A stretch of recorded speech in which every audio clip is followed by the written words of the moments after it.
Something unusual is happening inside the most powerful government on earth. And if you are paying attention, not just to the headlines, but to the pattern underneath them, you will realize that what we are witnessing right now is not a series of random personnel decisions. It is a deliberate, calculated reshaping of American power.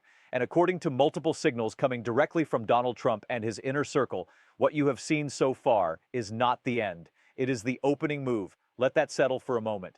The firing of Pam Bondi as Attorney General sent shockwaves through Washington, not because Bondi was universally beloved, not because she was seen as untouchable, but because of the timing, the manner, and most importantly, the message that came attached to it. When asked whether more firings were coming, Trump did not hesitate. He did not deflect. He looked directly at the question and essentially said, "Yes, there is more coming. This is just the beginning." Those 5 words carry enormous weight, and today we are going to break down exactly what they mean, not just for Washington, but for the direction of American democracy itself. To understand why this moment matters, you first need to understand the world Trump is operating in right now. He returned to the White House in January 2025, not as a first-term president learning the system. He returned as a man who spent 4 years studying every corner of that system, identifying every obstacle, every institution, and every individual he believed stood in his way. He came back with a list, and he came back with a mandate, at least in his own interpretation, to act on it. Pam Bondi was not a political enemy. She was, by most accounts, a loyalist, a former Florida Attorney General who had publicly defended Trump through some of his most turbulent legal battles. Her removal was not about betrayal. It was about something more fundamental. It was about control. The question Trump and his team appear to be asking is not simply, "Are you loyal?" The question has evolved. The question now is, are you loyal enough to do exactly what we need, exactly when we need it, without hesitation? That is a different standard, and it is a far more demanding one. When you apply that standard to the entire executive branch, to the cabinet, to the Department of Justice, to the intelligence community, to the regulatory agencies, you begin to understand why the warning, "This is just the beginning," is not bluster. It is a roadmap. Now let us talk about what is actually driving this, because there is a deeper current running beneath these firings, and most of the daily news coverage misses it entirely. Trump and the architects of his second term, figures connected to the Project 2025 framework, and the broader movement to consolidate executive authority have long argued that the American federal bureaucracy is not neutral. They argue it is populated by career officials, embedded ideologues, and institutional loyalists who quietly resist presidential directives, slow-walk policies, and protect a status quo that they believe no longer serves the American people. Whether you agree with that diagnosis or not, it is the lens through which this administration is making decisions. And through that lens, every removal is not a purge. It is described as a correction. This is important to understand. When Trump signals more firings, he is not acting out of personal anger alone, though that is certainly a component. He is operating from a governing philosophy that says, a president who cannot fully control the executive branch cannot truly govern. And if the people around him will not execute his vision without friction, then they need to be replaced with people who will. It is a theory of power, and it is being tested in real time. The implications of this are staggering. The Justice Department is not just a government agency. It is the institution responsible for enforcing the law, protecting civil rights, prosecuting corruption, and maintaining the independence of legal processes from political interference. When the leadership of that department can be removed with a signal and a statement, when the standard for staying shifts from competence to unquestioned compliance, the entire character of that institution begins to change, not overnight, but gradually, structurally, in ways that outlast any single administration. Think about what that means in practical terms. Federal investigations, prosecutorial decisions, who gets scrutinized and who does not, which cases move forward and which ones quietly lose momentum. These are not abstract policy questions. These are decisions that affect real people. Businesses, journalists, political opponents, ordinary citizens caught in legal disputes with powerful interests.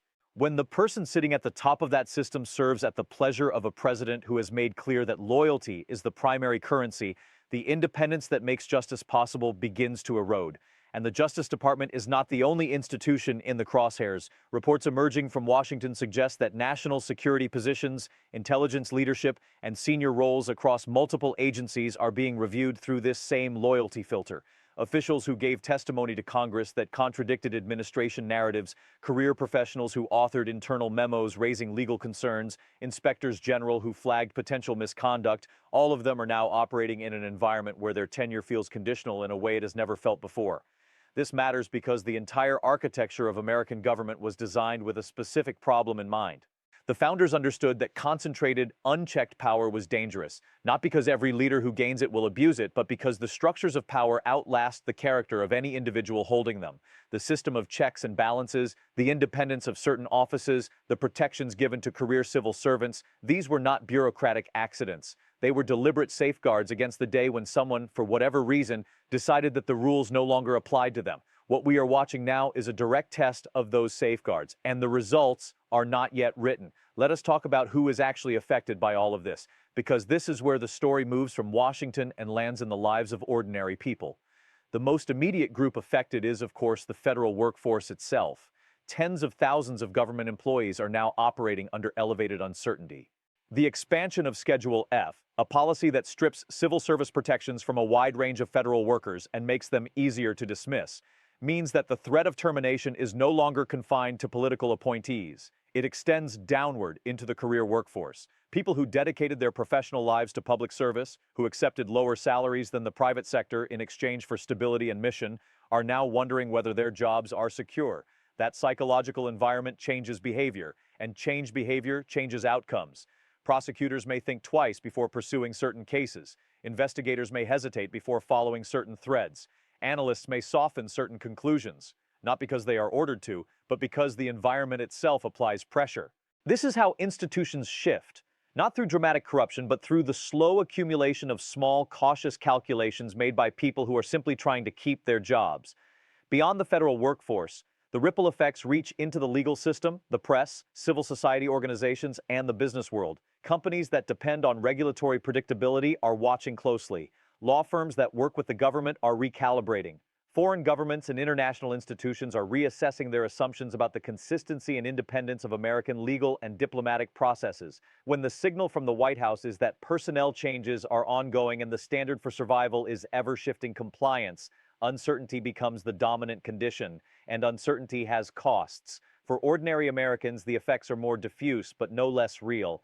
The independence of institutions they may rarely think about, the FDA, the EPA, the CFPB, the FBI, shapes the safety of their food, the quality of their air, the protection of their financial accounts, and the security of their communities. When those institutions are led by people selected primarily for political alignment rather than expertise and integrity, the quality of the outcomes they produce begins to drift, slowly, quietly, but consistently. Now let us look forward, because the question everyone should be asking right now is not what has already happened. It is what comes next. If Trump's signals are accurate, and there is every reason to believe they are, the pace of personnel changes across the federal government is going to accelerate. The targets will likely include officials in the intelligence community who have clashed with administration narratives, regulatory agency heads who have resisted deregulation priorities, and potentially figures in the judiciary-adjacent world of federal prosecutors. The pattern suggests a systematic effort to install not just loyalists in the traditional sense, but what might be called operational loyalists. People who will not merely support the president's agenda in broad strokes, but who will actively execute it in every specific decision they make. The question for Congress is whether it will respond. Oversight hearings are the traditional mechanism for pushback, but with a Republican majority that has so far shown limited appetite for confronting the administration on personnel matters, the practical constraints on these changes remain weak.